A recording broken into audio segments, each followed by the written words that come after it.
Hi friends, welcome back to my channel, or welcome if you're new. So today I'm doing another ranking video, and this time it is going to be, as you can tell by the title, Rachel Harrison books. So at this point in time I have now read all of Rachel Harrison's books up until April of 2025. She does have a new book coming out in September of this year called Play Nice. So that's obviously not going to be included in this ranking video. She has 6 books out in the UK, and I have obviously caught up with her backlist now, and I thought, why not rank all of her books based on my opinions. I actually really love Rachel Harrison's writing, so whilst this is like from worst to best, the worst isn't really all that bad. Most of them are actually 4-star books. I feel like Rachel Harrison has such a good way of writing, especially about the female experience and what it's like to be a woman in society, and then having a horror supernatural spin on it, and so that's why I really love what she does. So coming in 6th place is a short story collection that she did. I was able to read this as an ARC. I do believe it was published in the US beforehand, but after her popularity in the UK, I think they kind of released this short story collection here, and that is Bad Dolls. So the reason this is in 6th is because I don't usually like short story collections. There will be 1 or 2 of them in the collection that stand out, and the other ones are just thrown in there. That's just something that I usually pick up in short story collections, and I think this collection was similar for me. The short stories are all about the female journey, what it's like to grow up as a girl, and the harsh expectations that society has. So some of them were really good. I just don't connect with short stories all that well. I prefer a little bit of depth, more plot in there and more development, so that's why I think this one sits in 6th for me. Coming in 5th place is one of her more recent ones, and that is So Thirsty. This I give it a 4-star, so it's not like this is terrible, it's just not one that I love the most. So Thirsty is a vampire story, and it is centered around women in their early to late 30s and experiencing what society is like for women in that time.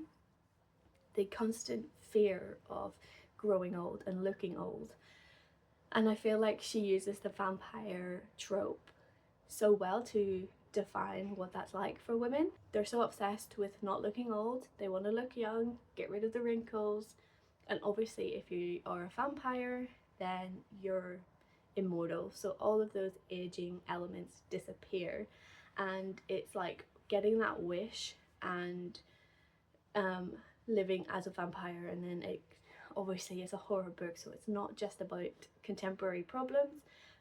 We do delve into life as a vampire and what that entails. It is a good read. I feel like the plot is developed really well, and the characters in here are readable, they have dimension. I have it in 5th place simply because I just didn't enjoy it as much as all of her other books. Then coming in 4th place is Such Sharp Teeth. This is a werewolf story, and this time she's using the metaphor of girls transitioning, so going through puberty, I can't say that word properly, going through growing up, basically changing from a child to a woman, as like this terrible big change in life, and obviously werewolves transform, so that correlation is really interesting to see. This is a really good look into trauma, someone's vulnerability, and how that can be stripped from you, and you're left with such traumatic experiences that you're having to live with, and yeah, transforming your life to overcome those challenges and these events. I enjoyed this book a lot. I really loved the development in here. I really like it. It has like an old school feel. To me, it's like Ginger Snaps, that movie with the teenage werewolf. And yeah, I really loved how she developed these characters. It was really interesting to read about, and the gross nature that is in this. Look up trigger warnings as well. I would say that just in case you are triggered by some of the discussions in this book, it's not lighthearted, and it is such a compelling read, and it is full of incredible messaging and an overall storyline. So coming in third place is The Return. This is a story about friendship and your connection to your friends, and how that can change after you're gone for a long time. So one of the friends goes missing for 2 years, and when she comes back, she's just not the same anymore.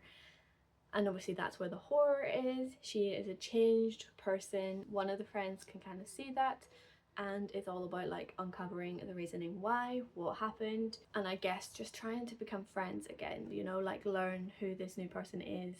And a lot of secrets are uncovered in the story. Sometimes your friends aren't your friends. It is very engaging and compelling. It's like a fever dream nightmare sort of story. I just wish there was more about the monster in here. I feel like it could have gone deeper. But this is her debut novel, and I feel like you can kind of tell that. There was so much room to explore more about who she became and the monsters, and less about the friendships.